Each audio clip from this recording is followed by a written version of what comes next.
Sejak tahun 90-an, sebagai bagian dari tonggak kebangkitan ekonomi pedalaman Tiongkok, kota Xi'an telah bertumbuh sebagai pusat budaya, industri, dan pendidikan yang penting. Kota Xi'an merupakan salah satu kota tertua di Tiongkok. Xi'an adalah salah satu dari 4 ibu kota kuno Tiongkok karena kota ini telah menjadi pusat pemerintahan banyak dinasti-dinasti Tiongkok yang paling berpengaruh. Kehidupan penduduknya juga cukup terbilang sejahtera dan berpendidikan. Adat istiadat etnis, keturunan, dan kemakmuran di sana sangat diperhatikan, bahkan soal pasangan dan keturunan untuk melahirkan generasi terbaik.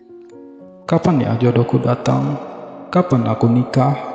Di usianya yang sudah kepala 3, pertanyaan itulah yang selalu menyita pikiran Wang Jia.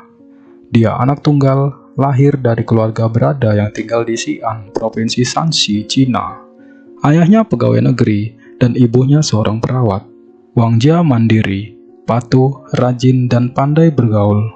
Sejak duduk di bangku SMA, kecantikan Wang Jia semakin menonjol. Banyak pria naksir dirinya. Meski begitu, Wang Jia tetap fokus pada pelajarannya.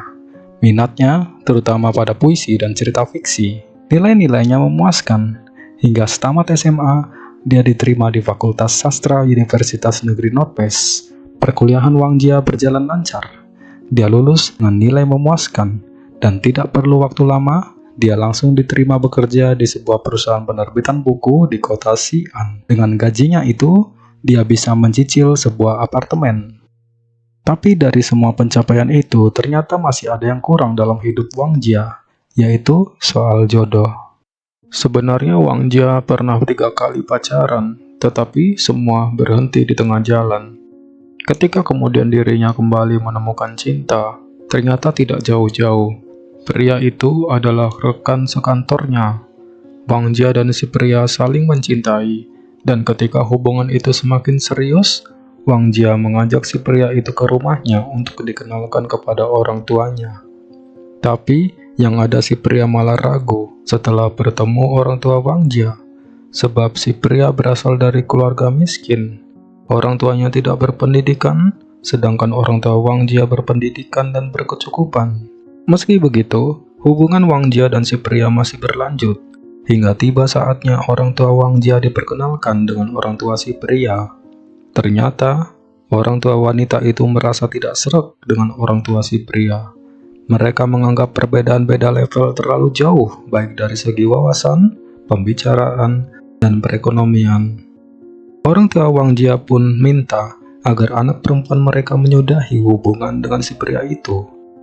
Carilah pria yang sepadan dengan dirimu dan keluarga kita.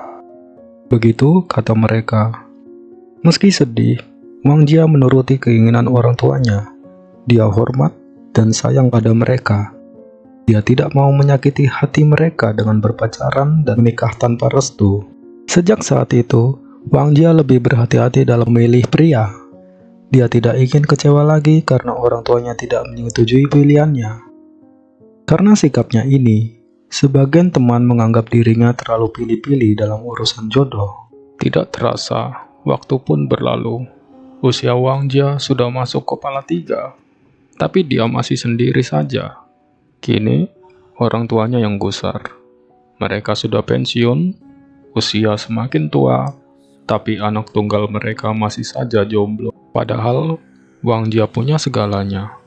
Berpendidikan, punya pekerjaan, cantik, baik hati, dan berasal dari keluarga yang juga baik. Orang tua Wang Jia ingin sang anak segera mendapat jodoh yang sepadan, lalu menikah dan punya anak. Mereka rindu menimang cucu. Kakek Wang Jia juga ingin sang cucu segera menikah dengan pria yang tepat. Sebelum sang kakek meninggal, dia sempat bilang ke Wang Jia betapa sedih dirinya tidak bisa melihat pernikahan Wang Jia. Wang Jia semakin tertekan. Dia tidak hanya menanggung galaunya sendiri, namun juga harus menanggung beban kesedihan orang tua dan mendiang kakeknya. Dan semuanya hanya karena soal jodoh, menikah, dan punya anak. Suatu hari, orang tua Wang Jia menonton acara reality show, semacam ajang cari jodoh yang diberi nama Feichen Burao atau If You Are The One. Show itu tayang di Jungso TV Channel sejak 2010 dan sangat terkenal di Cina. Mereka pun menyarankan agar Wang Jia mengikuti acara itu. Siapa tahu lewat acara itu, dia bisa menemukan jodoh yang sepadan. Acara show itu menampilkan 24 peserta wanita yang akan memperebutkan cinta tamu-tamu pria yang ditampilkan. Bermacam hal sensasional pernah terjadi dalam show itu. Misalnya, di sebuah episode, seorang peserta wanita berkata kepada si bintang tamu pria, dia lebih memilih menangis di BMW daripada tertawa di sepeda. Maksud si wanita tentu saja, biar hati sedih asalkan kaya raya daripada hati bahagia tapi hidup miskin. Pernah juga terjadi di episode lainnya, ke-24 peserta wanita menolak mentah-mentah seorang bintang tamu pria karena gayanya sombong dan cuma bisa memamerkan mobil-mobil mewah dan jumlah uang di rekeningnya. Singkat cerita, Wang Jia menuruti saran orang tuanya dan melamar jadi peserta reality show itu. Dia lolos seleksi. Saat itu dirinya berusia 32 tahun. Dia peserta yang cukup menjanjikan, berpendidikan, memiliki karir cantik, berkepribadian menarik. Pada hari yang telah ditetapkan, Wang Jia pun berangkat ke kota Nanjing di provinsi Shansu untuk mengikuti syuting di studio bersama 23 peserta lainnya. Show ditayangkan di televisi pada April 2011. Namun ternyata, tidak segampang itu membuat pria jatuh hati pada Wang Jia. Dalam 3 penampilan, wanita itu gagal mendapatkan cinta pria-pria yang dihadirkan. Hingga pada penampilan keempat, barulah Dewi Fortuna Dewa Eros memihak dirinya. Saat itu seorang pria tampil dengan mengenakan setelan jas. Pria itu adalah Zhang Chenye, berusia 30 tahun. Pria itu bercerita mengenai kehidupan dirinya di acara show itu, bahwa meskipun dirinya berasal dari keluarga kaya raya, hidupnya tidak selamanya berjalan mulus. Dia pernah didiagnosa menderita kanker, hingga sempat terpuruk dan karirnya hancur. Namun, pengobatannya berhasil. Dia kembali bangkit, perlahan karirnya mulai membaik, hingga dia berhasil menduduki jabatan General Manager di sebuah perusahaan. Namun, kesibukan pekerjaan menyita perhatian Zhang, sehingga dia lupa mencari jodoh. Usianya sudah memasuki kepala 3 dan keluarganya mendesak agar dirinya segera menikah. Zhang berharap lewat acara show itu, dia bisa mendapatkan jodoh. Niatnya, dalam kurun waktu 6 bulan, ingin segera menikah dan memiliki anak. Menanggapi Zhang, di antara peserta wanita lainnya, Wang Jia tampil paling emosional diselingi isak tangis. Dia berkata, meski awalnya secara fisik dia tidak tertarik kepada Zhang, namun setelah mendengar penjelasan dan pengakuan pria itu, hatinya tersentuh. Kau mengatakan ingin nikah dalam waktu 6 bulan dan ingin segera punya anak. Kita punya tujuan sama. Orang tuaku ingin aku bahagia dan aku ingin mereka bahagia. Aku sudah mencari jodoh kemana-mana, tapi tidak menemukannya. Aku sangat ingin berumah tangga dan menjalani hidupku dengan pria yang kucintai. Dan aku akan menerimamu dengan segala kekurangan dan kelebihanmu. Aku tidak peduli kau miskin atau kaya. Pengakuan Wang Jia yang belak-belakan dan emosional diiringi isak tangis itu tidak hanya menyentuh hati pemirsa yang menobatkannya sebagai peserta paling jujur, namun juga menyentuh hati pria itu. Dia pun memilih Wang Jia. Betapa bahagia Wang Jia. Wang Jia tampak antusias berlari ke arah Zhang dan memeluk pria itu. Begitu besar harapan Wang Jia bahwa Zhang adalah jodohnya. Orang tua dan kerabat Wang Jia serta pemirsa juga fans turut bahagia dan berharap hubungan pasangan itu sukses hingga pelaminan. Saat keduanya diwawancara, Wang Jia menatap pria itu penuh kekaguman. Wang Jia yang tadinya hanyalah orang biasa, mendadak jadi terkenal karena setelah ikut acara itu, followernya di medsos naik menjadi 10.000. Fans memujinya, menyukai keterus-terangannya dan menunggu-nunggu kabar kelanjutan hubungan Wang Jia dan Zhang. Reality show itu pun berakhir. Sekarang mereka memasuki kehidupan nyata. Bersama Wang Jia, Zhang berkunjung ke Xi'an, kota tempat tinggal Wang Jia, untuk berkenalan dengan orang tuanya. Setelah itu, rencananya mereka akan keluar negeri berlibur, sekaligus saling mengenal lebih dekat. Namun, terjadi hal tidak terduga. Sebelum keduanya berangkat ke luar negeri, mendadak, Zhang raib begitu saja. Wang Jia tentu saja bingung. Dia pikir semuanya baik-baik saja. Namun mengapa tiba-tiba Zhang yang menghilang? Beberapa hari kemudian, pria itu mengirim pesan lewat SMS kepada Wang Jia. Aku akan pergi ke Amerika untuk urusan bisnis. Setelah itu, tidak ada lagi kabar berita dari Zhang. Pria itu meninggalkan Wang Jia begitu saja, tanpa alasan jelas. Apakah dia tidak suka Wang Jia? Mungkinkah pria itu ikut acara reality show itu hanya untuk sekedar iseng saja? Wang Jia sedih, sakit hati. Usahanya mencari jodoh lagi-lagi gagal. Mengapa dirinya begitu sial? Orang tua Wang Jia juga kecewa, sebab menurut mereka, Zhang adalah jodoh sepadan bagi anak perempuan mereka. Fans ikut mempertanyakan kelanjutan hubungan Wang Jia dan Zhang. Hal ini membuat Wang Jia semakin galau dan malu. Dia jadi pemurung, susah tidur, dan malas keluar rumah. Wang Jia yang patah hati pun curhat lewat medsos. Dia bilang kecewa, Zhang memperlakukannya seperti itu. Tidak ada kata pamit, tidak ada ucapan perpisahan. Kalaupun mereka tidak cocok, mengapa tidak bilang terus terang saja? Mengapa pergi begitu saja, seolah-olah menganggap Wang Jia tidak layak dihargai? Fans tentu saja dengan setia mendengar luh kesah Wang Jia. Mereka memberikan semangat dan menyalahkan Zhang yang dianggap bukan seorang gentleman. Dan di antara para fans setia itu, ada seorang pria bernama Wen Wen. Dia memberi semangat, penghiburan, dan komentar-komentar positif pada Wang Jia. Wen Wen tidak pernah absen. Nyaris setiap hari, komentarnya selalu hadir di medsos Wang Jia, dan lewat medsos jugalah pertemanan keduanya terjalin. Ketika Wang Jia stres dan susah tidur, Wen Wen selalu menghubungi dan menghiburnya. Pria itu begitu sabar mendengar keluh kesahnya dan menguatkan dirinya. Di saat-saat galau seperti itu, Wen Wen hadir bagaikan pahlawan penyelamat bagi Wang Jia. Lambat laun, pertemanan mereka semakin dekat.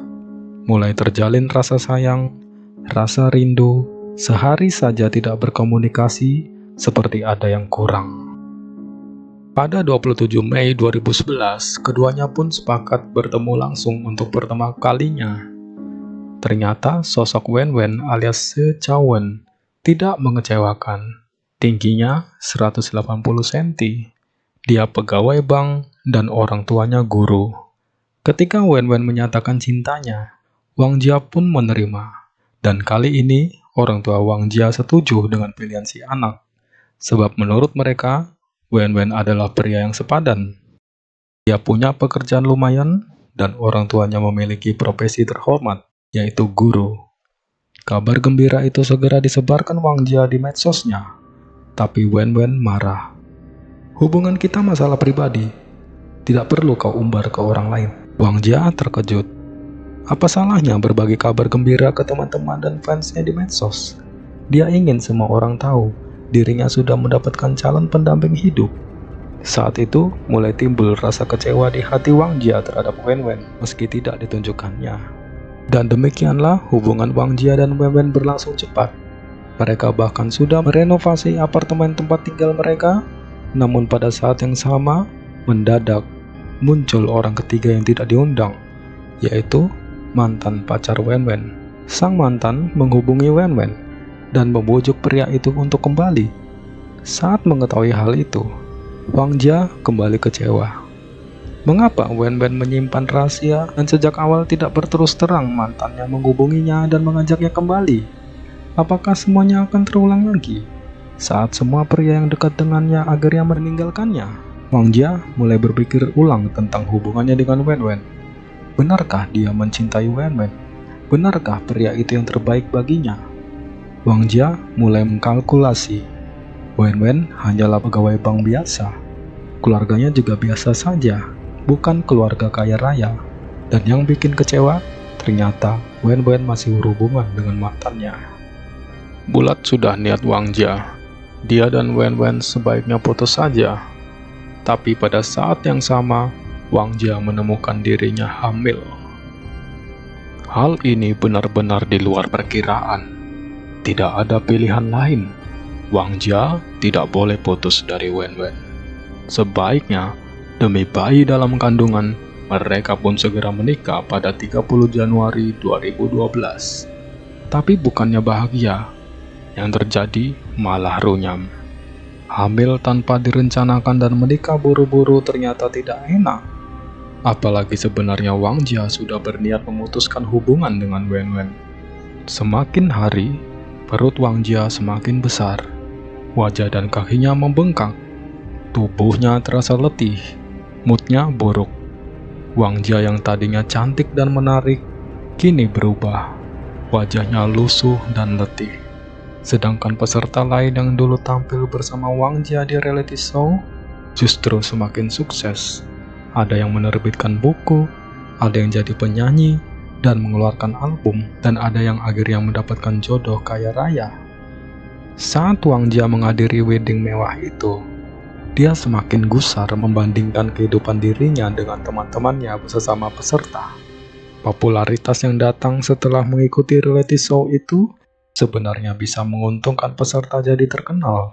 Punya banyak fans, tentunya beragam peluang terbuka lebar, termasuk peluang mendapatkan jodoh ideal. Namun Wang Jia tidak mengerti mengapa nasibnya berbeda dengan peserta lainnya. Dia tetap saja seperti dulu dan bersuamikan seorang pria biasa-biasa saja. Pikiran Wang Jia semakin kacau. Dia pesimis, kehilangan semangat. Sejak menikah dan hamil, dia cuti kerja dan lebih banyak berkurung di rumah. Suaminya Wen Wen berusaha menghibur dan memberi semangat. Jangan membanding-bandingkan hidupmu dengan mereka, katanya. Tapi tidak berhasil. Wang Jia terus mengeluh hingga menyulut pertengkaran. Keyakinan Wang Jia semakin kuat. Wen Wen bukanlah suami yang tepat baginya. Pada saat yang sama, Wen Wen semakin sibuk di kantor. Hampir setiap hari pergi dini hari dan pulang larut malam. Hal ini membuat Wang Jia yang sedang hamil besar curiga. Jangan-jangan suaminya kembali berhubungan dengan mantan pacarnya itu. Wang Jia mulai minta akses ke rekening suaminya untuk mengecek jumlah uangnya di sana. Dia juga minta seluruh gaji sang suami diserahkan kepadanya. Wang Jia takut sang suami menghabiskan gajinya untuk si mantan. Wen Wen yang merasa dirinya tidak berselingkuh, jengkel dengan sikap istrinya itu. Pertengkaran keduanya pun semakin sering terjadi. Wen Wen jadi muak dengan istrinya saat berada di apartemen. Pria itu sibuk dengan urusannya sendiri dan memilih menghindari sang istri yang selalu mengomel dan curiga tanpa henti.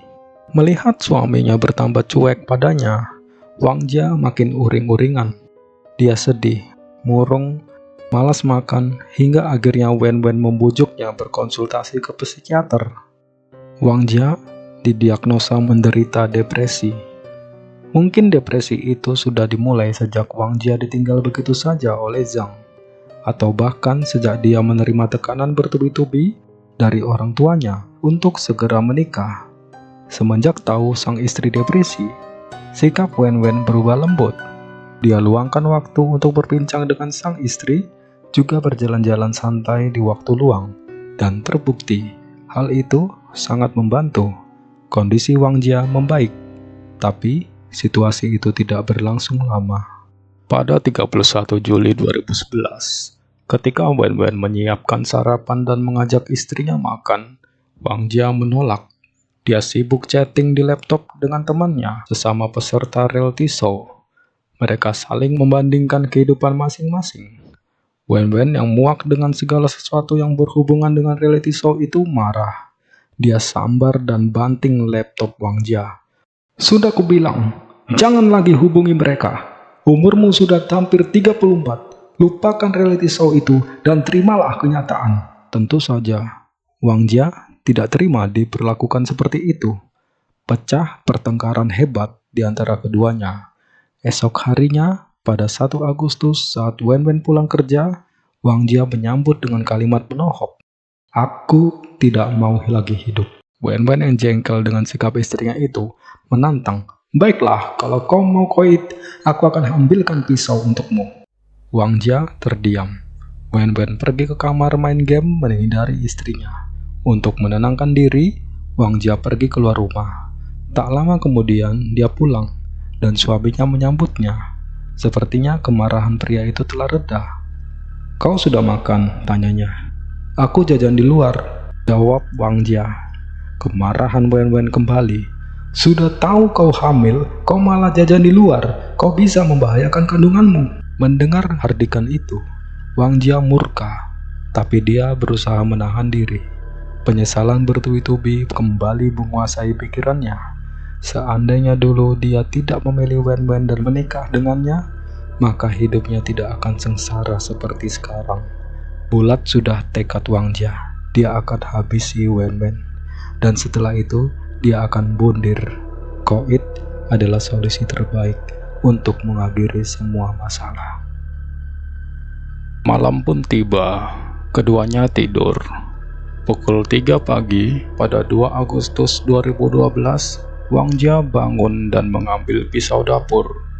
Dia arahkan pisau itu ke tubuh Wen Wen yang sedang tidur. Pria itu sontak histeris dan terbangun. Dia tidak melawan, tapi langsung berlari menuju pintu dan keluar menuju lift. Namun Wang Jia mengejarnya. Kumohon jangan habisi aku, pinta Wen Wen. Tapi Wang Jia tidak peduli. Dia kembali menghabisi suaminya itu. Kondisi Wen Wen semakin parah. Namun dia berhasil masuk ke lift.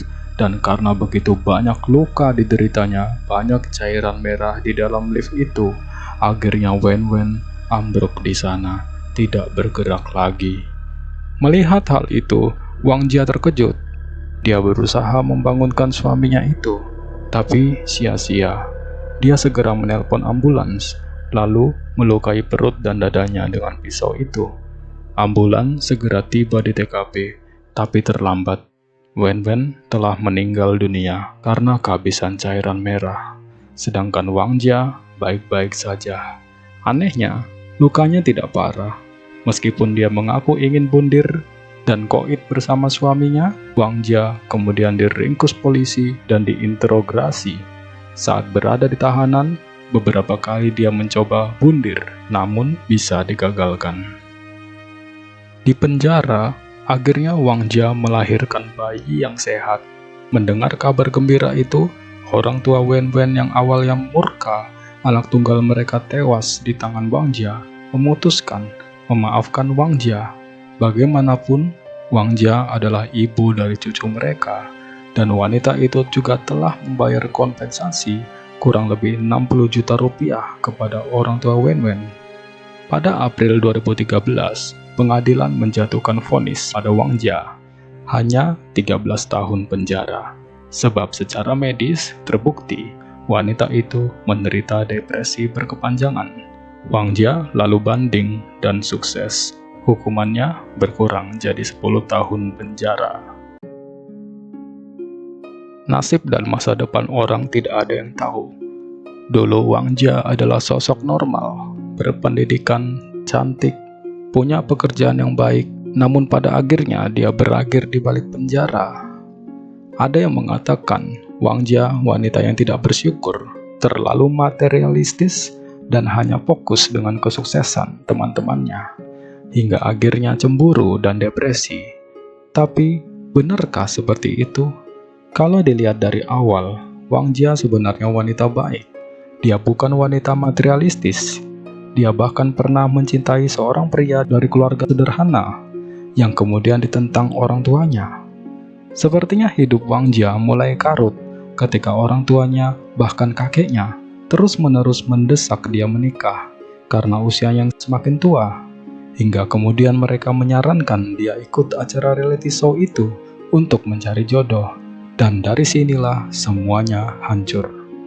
Wang Jia ditinggalkan Zhang, lalu galau dan tertekan, sehingga menerima cinta fansnya Wen Wen, lalu hamil dan terpaksa menikah, hingga terjadilah sebuah tragedi mengerikan. Siapa yang salah di sini? Apakah sepenuhnya kesalahan Wang Jia? Seandainya dulu orang tua Wang Jia merestui hubungannya dengan rekan sekantornya yang dianggap tidak sepadan itu, mungkin kini Wang Jia sudah hidup bahagia bersama suami dan anak-anaknya.